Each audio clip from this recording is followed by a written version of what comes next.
Meu ilustre confrade e amigo Dr. José Veríssimo, saúdo desejando-lhe felicidades. Vi com a maior satisfação que o senhor aplaude o meu intento de seguir para os remotos pontos de nossa terra, que desejo ver e estudar de perto. Para mim, esse seguir para o Mato Grosso, ou para o Acre, ou para o Alto Juruá, ou para as ribas extremas do Maú, é um meio admirável de ampliar a vida ou de torná-la útil e talvez brilhantíssima. Se as nações estrangeiras mandam cientistas ao Brasil, qual absurdo haverá no encarregar-se de idêntico objetivo um brasileiro? Muito cordialmente, Euclides da Cunha.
A partida para o Alto Purus é ainda o meu maior, o meu mais belo e arrojado ideal.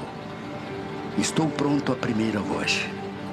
Partirei sem temores e nada, absolutamente nada me demoverá de um tal propósito.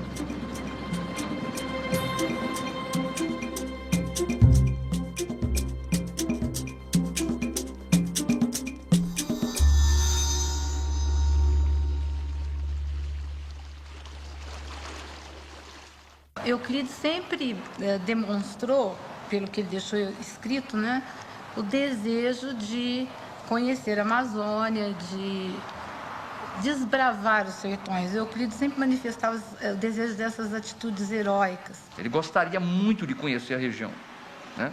Talvez por uma curiosidade ou talvez pelo próprio espírito de aventura, coisa desse tipo, que o Euclides, como um gênio, tem. Ele dizia que não queria ir para Paris. Que ele poderia ir para Paris? Ele já era o Euclides famoso, de Os Sertões. Aliás, era o caminho de todos os grandes escritores do Brasil daquele momento. Escrevia um livro, ficava famoso, corria para Paris. E de lá escrevia outros livros, etc. Eu vinha aqui frequentemente e tudo mais. Mas Euclides disse, não, eu prefiro os sertões, eu prefiro o desafio. Eu quero... eu não quero o conforto dos boulevards, falando de Paris. Mas ele queria vir à Amazônia. Então ele faz, inclusive, uma coisa que ele disse que repugnava, que era usar de influência para falar com o Barão do Rio Branco, para que ele viesse nessa missão. E ele não pretendia vir como chefe da comissão que acabou vindo. Ele disse, eu quero ir como pessoa comum, né? Eu quero ir como cidadão para contribuir para a minha pátria. E ele conseguiu esse lugar de chefe da Comissão Brasileira, depois de uma longa conversa que teve em Petrópolis com o ministro das Relações Exteriores, o Barão do Rio Branco. Havia sido agendada uma visita, uma entrevista de 1 hora mais ou menos de duração. E eles conversaram durante bem mais de 12 horas seguidas. Exatamente porque o Barão ficou impressionado com o preparo de Euclides da Cunha, a respeito dos problemas brasileiros e também a respeito dos problemas da Amazônia. O Barão ficou tão impressionado com a cultura, com o conhecimento que Euclides tinha da questão, né, de relações exteriores, porque ele havia publicado alguns artigos nos jornais, que o Barão acaba nomeando como chefe da Comissão de Reconhecimento do Alto Purus. Meu pai, acabamos de chegar. E como temo que o vapor volte amanhã muito cedo, escrevo esta ainda de bordo, para não perder a oportunidade de mandar notícias. Fizemos sempre boa viagem, embora o meu estômago sempre incorrigível me trouxesse um meio enjoo intolerável, desde a partida do Rio. Devemos permanecer aqui mais um mês, porque os peruanos chegaram com as lanchas desarranjadas e mandaram-nas para Belém. Direi depois sobre a impressão que me causaram estes desconhecidos, com os quais terei de passar tantos dias na mais estreita intimidade. Receba saudades do filho e amigo Euclides. Chega em Manaus em dezembro de 1904, né? E só sai de Manaus em abril, esperando a ordens do Itamaraty, instruções de como proceder.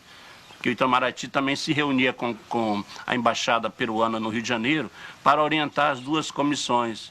Mas isso demorou e Euclides esperava isso com muita ansiedade em Manaus. Afonso Arinos, somente hoje posso mandar-te uma breve notícia. Tais as atrapalhações, tais os embaraços que me salteiam aqui nesta ruidosa, ampla, mal arranjada, monótona e opulenta capital dos seringueiros. Escrevo-te, doente. Este delicioso clima do ilustre e ingênuo Bates resume-se num permanente banho de vapor. Deve ser admirável para o organismo das palmeiras.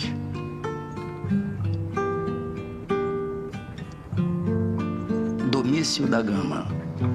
Caí na vulgaridade de uma grande cidade estritamente comercial, de aviadores solertes, zangões vertiginosos e ingleses de sapatos brancos. Comercial e insuportável. Cidade meio caipira e meio europeia. Ele reclama, ele escreve sem parar para todo mundo, Machado de Assis, e para todos ele reclama da demora, do tédio, para muitos ele reclama do tédio, para outros também ele pede notícias de casa que ele não tinha, né, que ele fala das minhas 4 saudades. Demorou a espera que os peruanos estivessem prontos, né, para subir, porque a comissão era a comissão mista.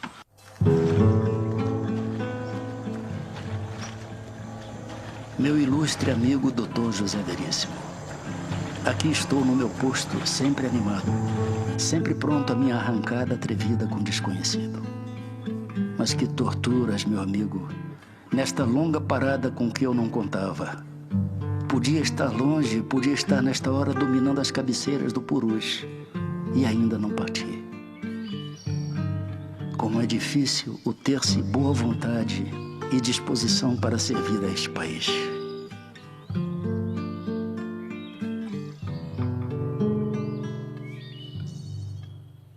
O fato é que Euclides passou esses dias todos em Manaus, esse tempo, e depois sobe ao Purus no dia 15, já na época da vazante. E isso angustiou muito ele, porque quem mora aqui sabe o que é rio cheio e o que é rio vazante, o que é rio seco, como nós estamos vivendo agora. Rangel, a nossa partida está próxima. Iremos rumo ao desconhecido. Chegaram ontem as instruções. A minha frota. 2 lanchas, uma ainda problemática, um batelão e 6 canoas. Tenho a crença largamente metafísica de que a nossa vida é sempre garantida por um ideal, uma aspiração superior a realizar-se.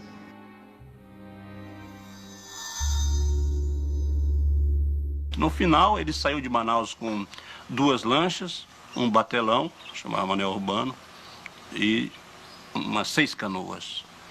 Aliás, Manuel Urbano, só para fazer um parênteses, foi o primeiro brasileiro que subiu o rio Purus.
Meu grande mestre e amigo Machado de Assis, felicidades. Dói-me muito neste momento todas as boas recordações. A dureza da minha missão temerária quase que me impõe o ouvido dos belos corações que tanto desejo que batam um dia outra vez ao meu lado. Felizmente me alenta uma certeza absoluta e inexplicável de que voltarei. Hei de voltar. Creia sempre na maior veneração e verdadeira estima do Euclides da Cunha.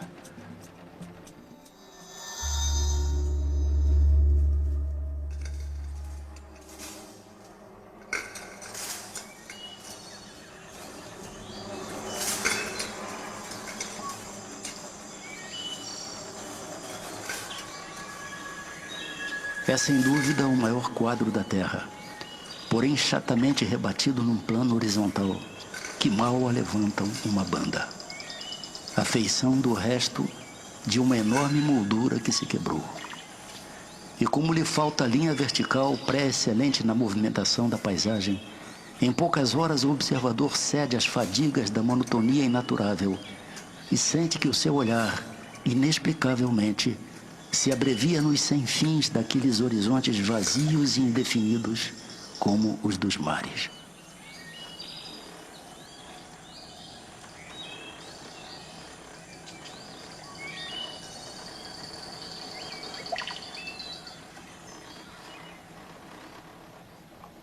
Eu não sei que ideia Euclides tinha de planície, né? Quer dizer, ele conhecia o litoral, mas eu já pensei muito nisso, inclusive. Porque, claro, você sabe que planície é planície, né? Então, você olha para cá, olha para lá, é tudo igual. E aí, de repente, ele se vê na Amazônia, que ele tinha estudado muito sobre a Amazônia. Mas quando ele chega lá e olha, ele fala, ela é muito menos do que eu esperava. Ele já teve aquela impressão, não gostei, pronto. Essa foi a primeira impressão. Mas depois ele foi se acostumando, foi se habituando e foi aprendendo, creio eu, né? É o que me parece, a ver a grandiosidade da Amazônia, mesmo da diversidade amazônica, que num primeiro momento ele não havia visto.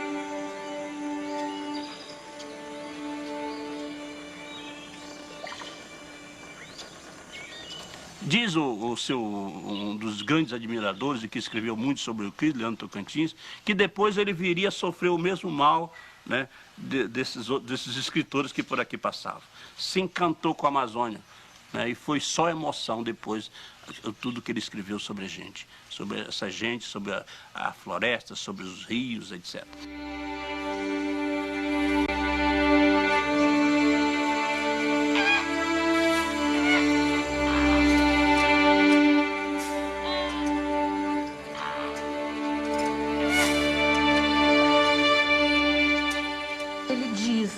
Que era preciso aprender a observar a Amazônia, como se fosse através das lentes de um microscópio. Então, ou seja, primeiro você tem aquela impressão, né? Assim que assusta, que choca, mas depois você começa a observar os detalhes, né? As diferenças. Então, aí você percebe que não é tudo a mesma coisa.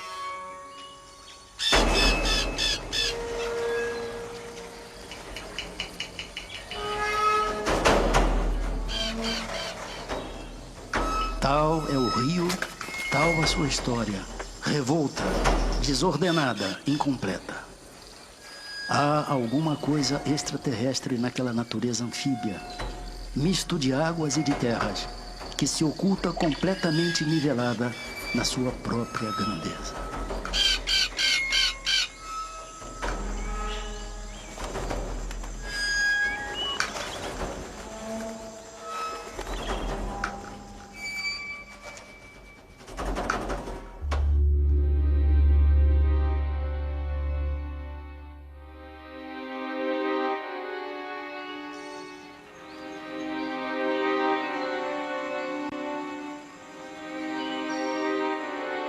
Excelentíssimo senhor Barão do Rio Branco, parti de Manaus com a comissão que dirijo no dia 5 de abril às 5 horas da tarde embarcando todo o pessoal que a compõe na lancha Cunha Gomes, no batelão Manuel Urbano e na lancha número 4 da Marinha Nacional. Simultaneamente, a partida da comissão peruana, dirigida pelo capitão de corveta Pedro Alexandre Buenanho, achando-se as duas reunidas na boca do rio Purus, às 6 horas da manhã do dia 8. Numa ata preliminar, escrita na data e local precipitados, acordamos realizar a viagem dia e noite, ininterruptamente, de modo a evitarmos maiores inconvenientes oriundos da quadra imprópria em que partimos.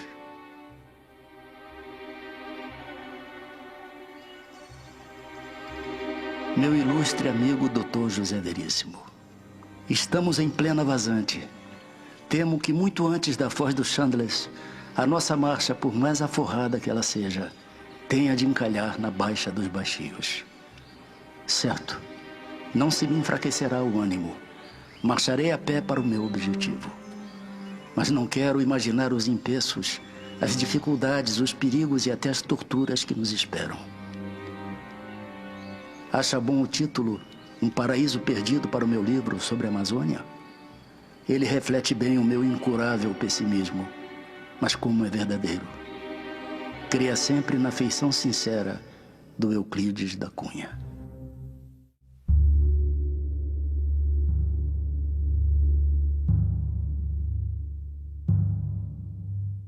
É a imagem monstruosa e expressiva da sociedade torturada que moureja naquelas paragens. O cearense, aventuroso, ali chega numa desaponderada ansiedade de fortuna e depois de uma breve aprendizagem que passa de brabo a manso, aguardava-os a mais imperfeita organização do trabalho que ainda engenhou o egoísmo humano. Repitamos, o sertanejo imigrante realiza ali uma anomalia sobre a qual nunca é demasiado insistir. É o homem que trabalha para escravizar-se. O que Euclides encontra aqui no Acre, na Amazônia, né? A exploração dos seringais, a forma dessa indústria da borracha. E é uma coisa que o chocou muito. Ele dizia que o seringueiro vivia para se escravizar. Quanto mais trabalhava, mais se escravizava. Ele vai encontrar a presença marcante dessas unidades chamadas seringais, né? Em que envolve todo um conjunto social de exploração, que é característica do capitalismo, né? Que o homem explora o homem ao extremo. Só que, no caso dos seringais, no meu entender, chega ao fundo do poço, né? É o extremo da exploração do homem pelo homem.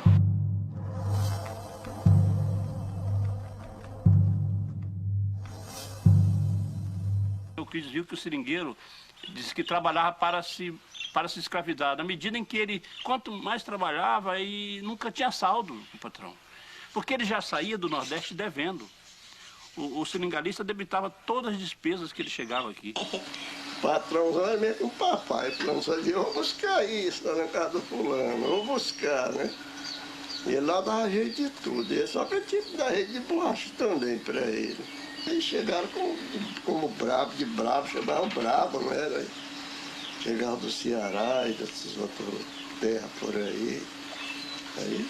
E também era do mesmo jeito, já chegava com o patrão, o chefão trazia de lá, né? Plácido de Castro conta, até numa carta a Euclides, qual era a despesa que eles tinham para trazer os nordestinos para cá, né? Ele diz que só 60% dos homens que eles mandavam buscar, só 60% chegavam aos seringais. Grande parte morria na viagem, outros deserdavam, porque era um regime de escravidão mesmo, que mais tarde Euclides viria denunciar essa situação. Dostoiévski sombrearia as suas páginas mais lúgubres com esta tortura. A do homem constrangido a calcar durante a vida inteira a mesma estrada de que ele é o único transeunte, trilha obscurecida, estreitíssima e circulante, ao mesmo ponto de partida. Nesta empresa de Sísifo, em vez de um bloco, o seu próprio corpo partindo, chegando e partindo, nas voltas constritoras de um círculo demoníaco, no seu eterno giro de encarcerado numa prisão sem muros. Vão-se-lhe, com a inteligência atrofiada, todas as esperanças e as ilusões ingênuas e a tonificante alacridade que o arrebataram àquele lance, aventura em busca da fortuna. Esta resenha comportaria alguns exemplos bem dolorosos. Dela ressalta, impressionadoramente, a urgência de medidas que salvem a sociedade obscura e abandonada. Uma lei do trabalho que nobilite o esforço do homem. Uma justiça austera que lhe cerceie os desmandos. E uma forma qualquer de homestead que o consorcie definitivamente à terra. É a conservação sistemática do deserto e a prisão celular do homem na amplitude desafogada da terra. Eu cortei seringa e hoje em dia, se voltar, meu marido disse que nós vamos voltar para a seringa e eu corto de novo.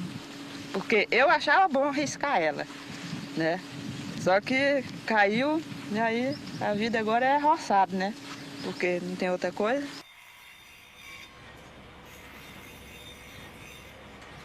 Aqui antes era casa, era barracão, onde botava mercadoria dos freguês, né? Era canto de botar borracha quando chegava do seringal, né? Que era muita borracha, muita. O campo era meio grande, mesmo onde botava as borrachas espalhadas assim, né? Só que acabou tudinho.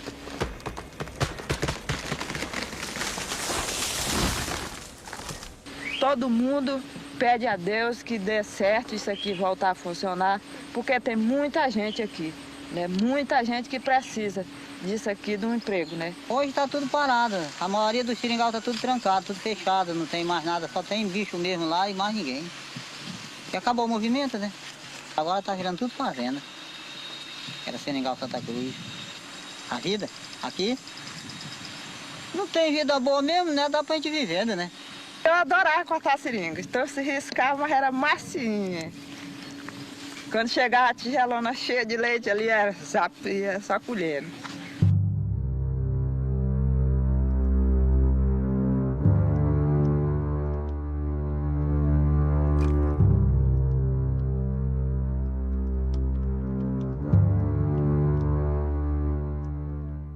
Eu acho que a grande preocupação com Euclides sempre foi o ser humano.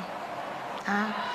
Essa situação de injustiça social, essa situação de exploração, de ver o sofrimento do ser humano, né, explorado e, de certa forma, manietado, que é a palavra que ele gosta de utilizar, né? Euclides tem, com relação ao homem da Amazônia e com relação ao homem do Nordeste, uma mesma simpatia, que nós poderíamos dizer que é demófila. Euclides amava sinceramente o homem simples do Brasil. Até pelas suas próprias ideias socialistas, ele achava que toda pessoa tinha direito a essa felicidade mínima e que não podia ficar à margem das conquistas da civilização, não podia ser explorada pelos outros. Essa noção de justiça social era muito grande em Euclides da Cunha e isso se revelou em muitas das suas passagens. Pode-se dizer que, tanto na Amazônia como no Nordeste, Euclides merece um título, é o defensor do homem.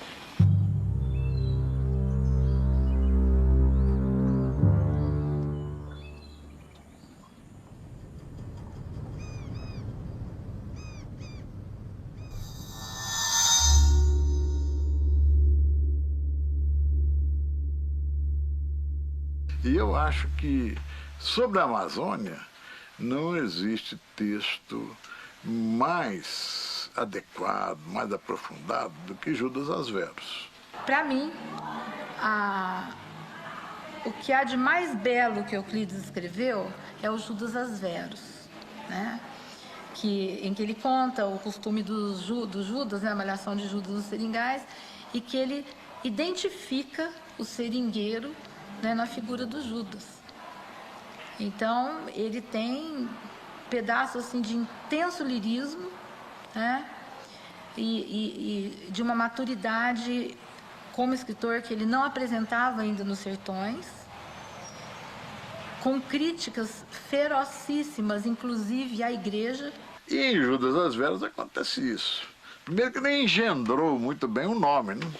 Judas as Veras é uma combinação do Judas, o traidor de Cristo, e as Veras, a figura do judeu errante, né? Que jamais teria uma paragem, jamais teria o seu momento de sossego. E quem é esse Judas as Veras? É exatamente aquele pobre homem, quase sempre originário do Ceará, que ia para os seringais da Amazônia em busca de uma riqueza fácil. Mas, como muito bem acentuou o Euclides da Cunha, esses seringueiros oriundos do Nordeste brasileiro são um raro exemplo na história de pessoas que pagam para se escravizar.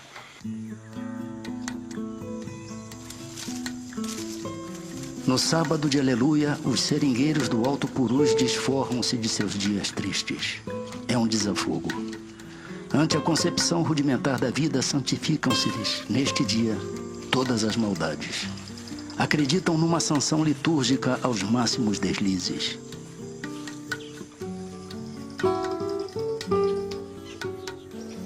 Toda a Semana Santa correu-lhes na mesmice torturante daquela existência imóvel, feita de idênticos dias de penúrias, de meios jejuns permanentes, de tristezas e de pesares, que lhes parecem uma interminável sexta-feira da paixão, a estirar-se angustiosamente pelo ano todo afora.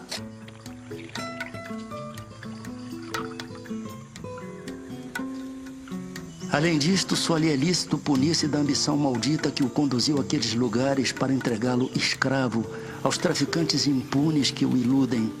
E este pecado é o seu próprio castigo, transmutando-lhe a vida numa interminável penitência. O que lhe resta fazer é desvendá-la e arrancá-la da penumbra das matas, mostrando-a nuamente, na sua forma apavorante, à humanidade longínqua.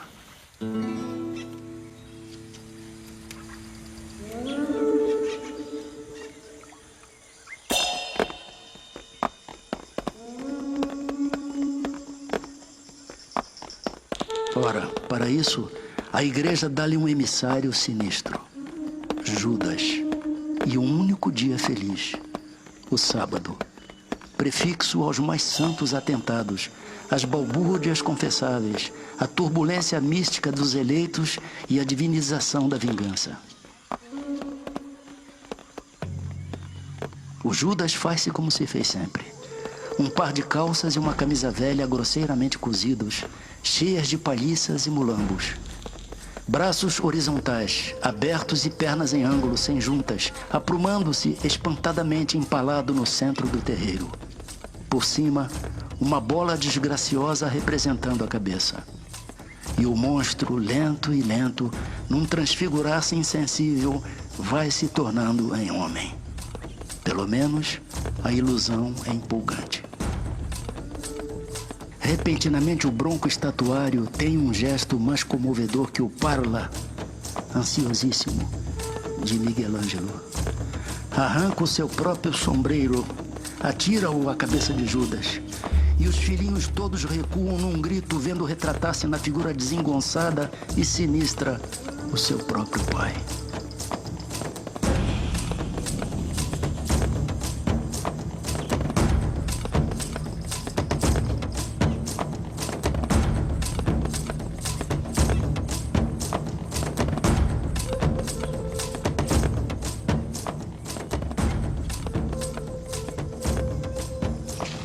É um doloroso triunfo.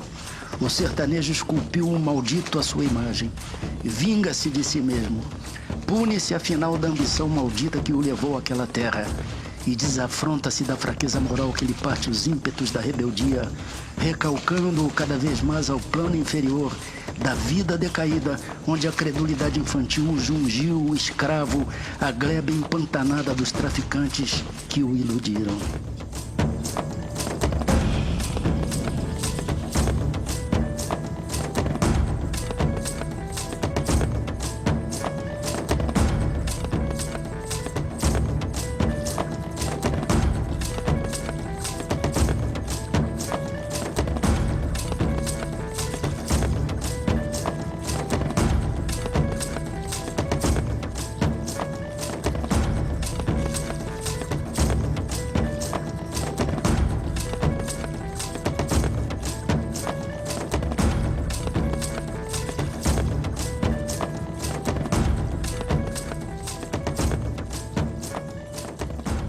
que lhe passa a porta é uma estrada para toda a terra.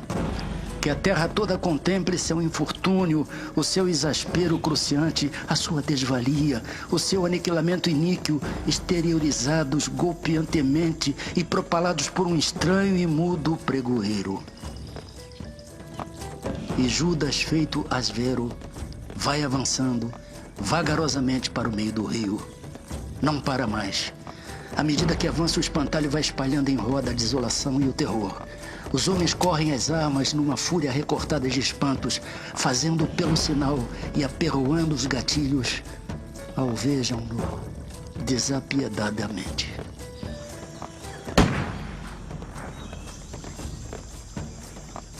Não defronta a mais pobre barraca, sem receber uma descarga rolante e um apedrejamento.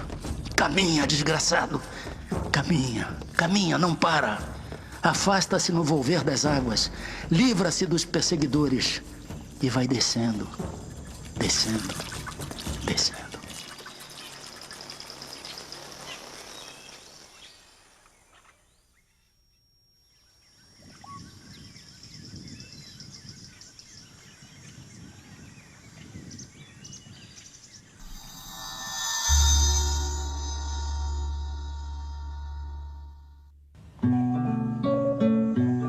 É um enjeitado.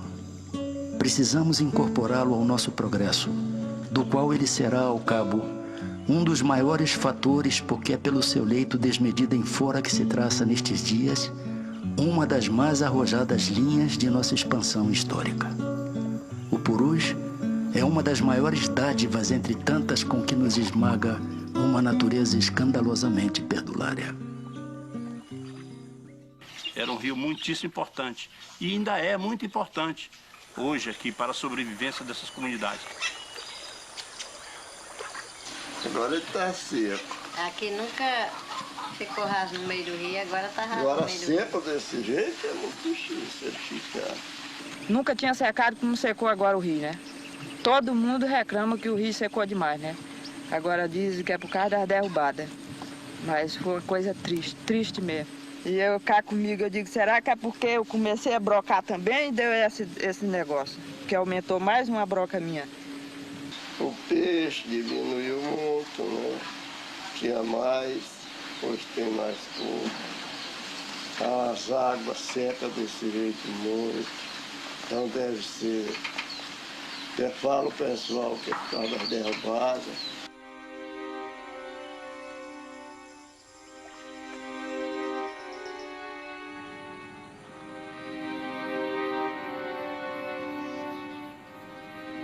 O rio hoje ele foi muito assoreado pelas derrubadas, não é?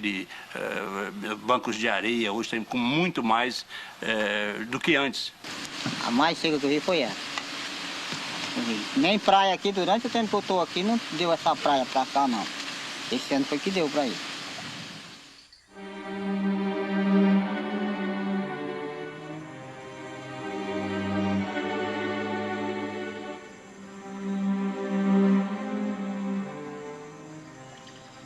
Porque o rio era a veia principal, era tudo. Ainda é para muita gente da Amazônia. Ribeirinhos e seringueiros ainda é a principal fonte de comunicação com as cidades. Precisamos reabrir, porque são verdadeiras estradas abandonadas por nós brasileiros.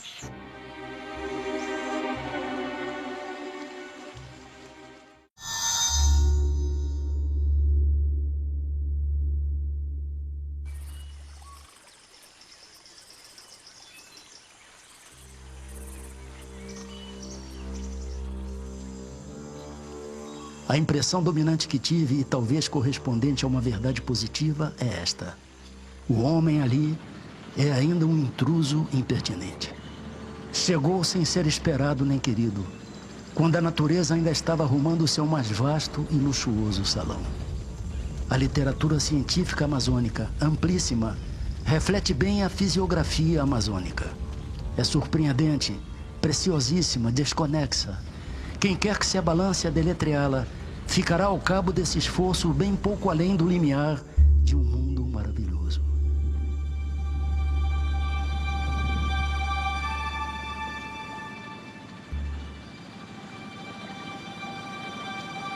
Eu acho que Euclides ia condenar essa devastação da Amazônia, porque ele é um ecologista do seu tempo.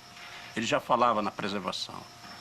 Então, essa transformação da Amazônia, né, essas derrubadas, essas queimadas, isso que a gente está vivenciando hoje, com certeza teria a condenação veemente dele.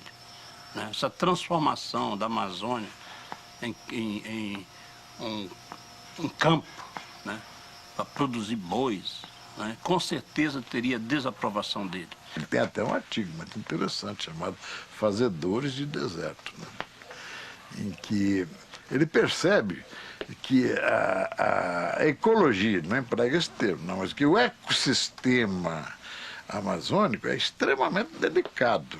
E uma árvore frondosa, uma árvore do melhor tipo da Amazônia, quanto tempo demora para se fazer? Alguns séculos, né?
Houveram muitos conflitos entre o Euclides e o Pedro Benano, que era o chefe da comissão peruana. Né? O Euclides reclamava de um patriotismo exacerbado do próprio Benano, né? Que criou dificuldades a partir, principalmente quando eles navegavam no purus do Peru. Né? Pequenos incidentes, ele diz, artificialmente provocados pelo Pedro. Né? No fim de... Porque nós insuflar e criar um clima pesado entre as duas expedições. Chegaram um momento em que eles nem falavam, não se trocavam palavra. E era o que se comunicavam, porque eles tinham que estar se comunicando, acertando os cronômetros, fazendo observações, lavrando atos, se comunicavam através de seus secretários. Tem aquele episódio, né, de quando eles passam naquele local em que os brasileiros haviam fuzilado os peruanos. E aí o chefe da comissão peruana ainda coloca uma placa lá, né, dizendo que ali os brasileiros haviam assassinado os peruanos, tá? Euclides se sente extremamente desconfortável com aquilo. Havia um cemitério e que o Benano permitiu, um cemitério com 5 covas rasas, e ali ele permitiu que fosse colocada uma placa dando os nomes das pessoas ali sepultadas e dizendo que haviam sido assassinadas por bandoleiros brasileiros, bandidos brasileiros. Na verdade, não era assim, porque era o conflito entre os caucheiros e os seringueiros. Depois ainda acontece um outro incidente, quando eles chegam lá ao acampamento, são convidados para almoçar, e havia bandeiras do Peru para todos os lados e não havia nenhuma bandeira brasileira. Notado este fato, pensei em retirar-me e aguardava a primeira oportunidade para o fazer, sem alarde ou escândalo, quando observei, entre as ramagens que decoravam as paredes de pachuba da sala do festim, algumas folhas de palmeiras, cujas faces internas de um amarelo muito intenso contrastavam no verde do resto da folhagem. Era uma solução à atitude contrafeita que me impuseram. Realmente, pouco depois de sentados à mesa, tomei de golpe a palavra sem aguardar o momento oportuno para os brindes, e numa rápida saudação agradeci o convite que se me fizera. Esclareci-o então dizendo-lhes que uma extraordinária nobreza de sentir fizera que eles, ao invés de irem procurar no selo mercenário de uma fábrica a bandeira de meu país, tinham-na buscado no seio majestoso das matas, tomando-a exatamente da árvore que entre todas simboliza as ideias superiores da retidão e da altura. E terminei. Porque, senhores peruanos, a minha terra é retilínea e alta como as palmeiras. Não poderei dizer o efeito destas palavras, nem o constrangimento com que o chefe peruano e outros cumprimentaram-me, declarando que eu havia compreendido muito bem o pensamento deles.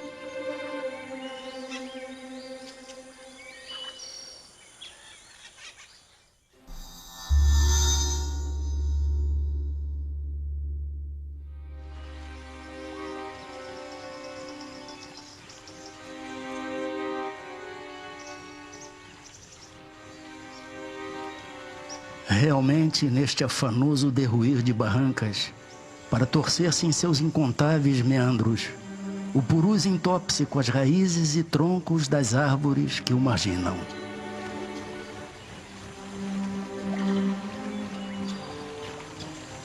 Às vezes é um lanço unido de quilômetros de barreira que lhe cai de uma vez e de súbito em cima, atirando-lhe, desarraigada sobre o leito, uma floresta inteira.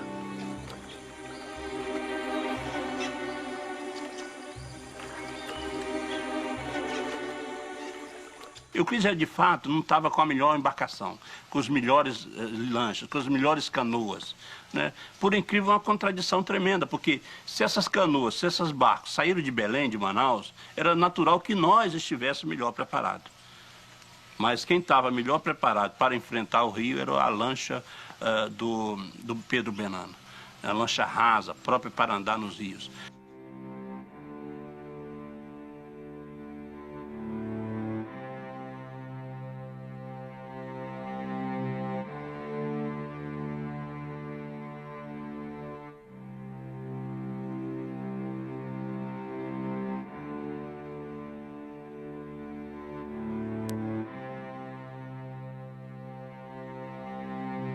Um dos acidentes que mais marcou a viagem do Euclides foi aqui antes da Foz do Chandles, pouco antes da Foz que leva hoje, do rio que leva hoje o nome de Chandles, um acidente que o batelão que levava os víveres, os mantimentos do Euclides, era rebocado por uma lancha, o batelão Manuel Urbano afundou, porque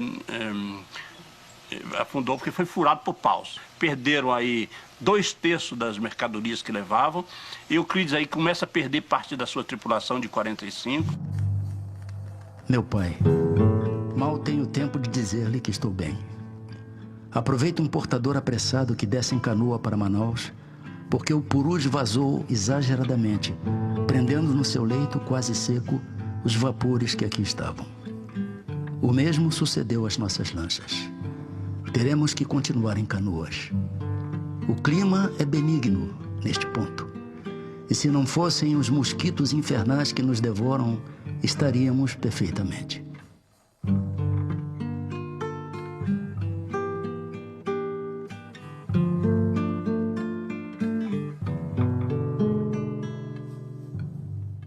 Chegando na boca do Chandles, né, no rio não era mais navegável, o purus não era mais navegável.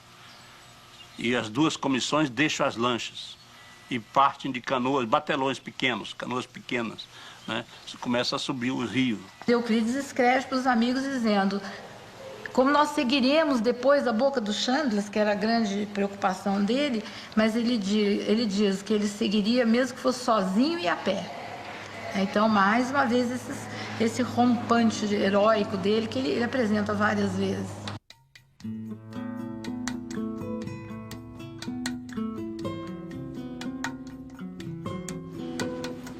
Poxa, tenho medo da saudade. Temo que ela se expanda livremente em 4 páginas. É o que mais me dói nesta vida aventureira. As imagens dos amigos, constantemente evocadas e cada vez mais impressionadoras, à medida que se aumentam as distâncias. Vou bem. Nem o mais ligeiro abalo agora. Fiz as pazes com o sol do Equador e adapto-me admiravelmente na atmosfera úmida e quente, feita para as fibras das palmeiras e os nervos dos poetas.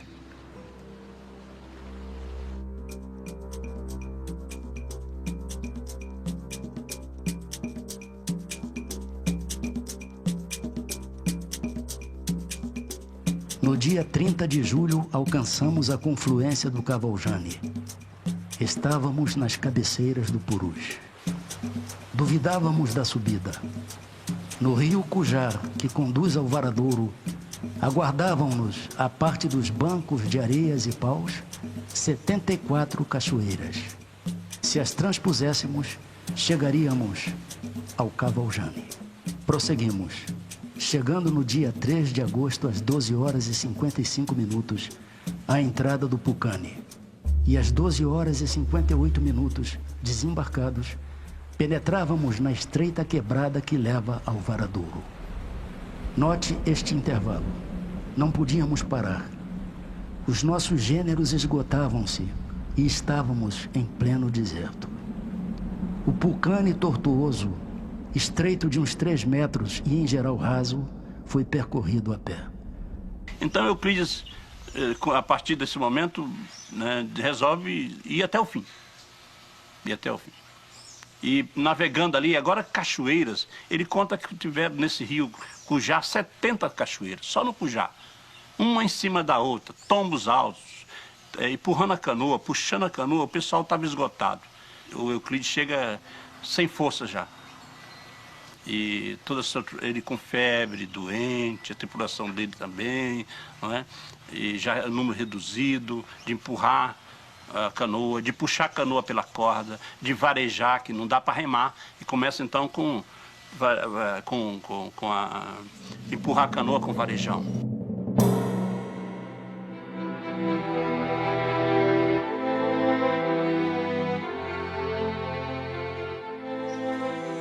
O sol descia para os lados do Urubamba. Os nossos olhos deslumbrados abrangiam de um lance 3 dos maiores vales da Terra. E naquela dilatação maravilhosa dos horizontes, banhados no fulgor de uma tarde incomparável, o que eu principalmente distingui, irrompendo de 3 quadrantes dilatados e transcoando-os inteiramente ao sul, ao norte e a leste, foi a imagem arrebatadora de nossa pátria, que nunca imaginei tão grande. Fiquemos nesta altura.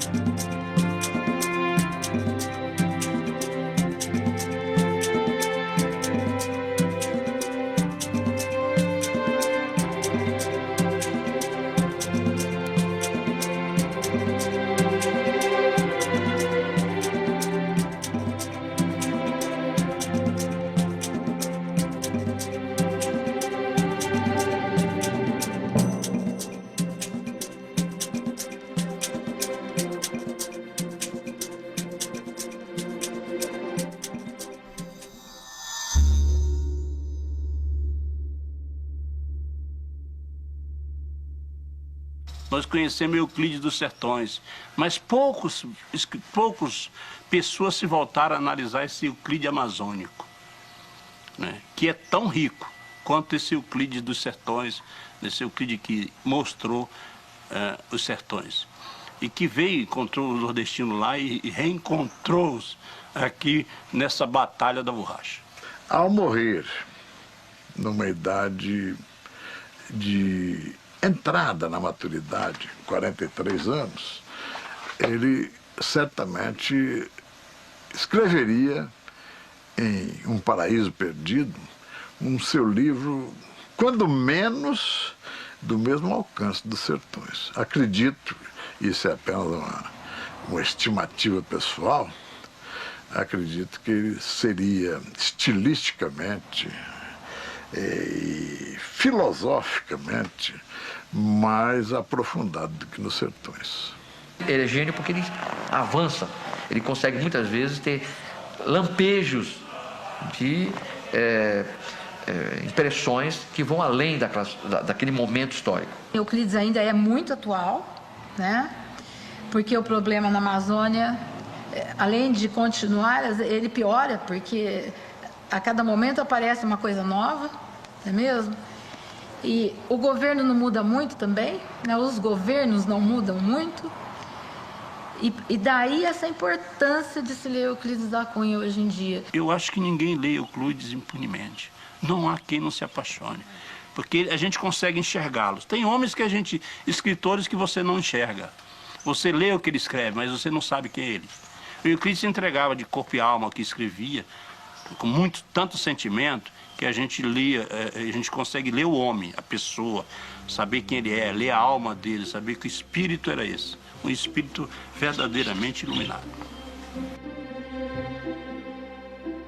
Que vá se alinhando as primeiras páginas de Um Paraíso Perdido, o meu segundo livro, Vingador.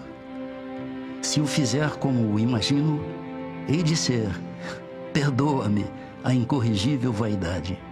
Hei de ser para a posteridade um ser enigmático, verdadeiramente incompreensível entre estes homens. E adeus. Escrevi-te a correr. Lembranças aos teus e dispõe do velho amigo Euclides.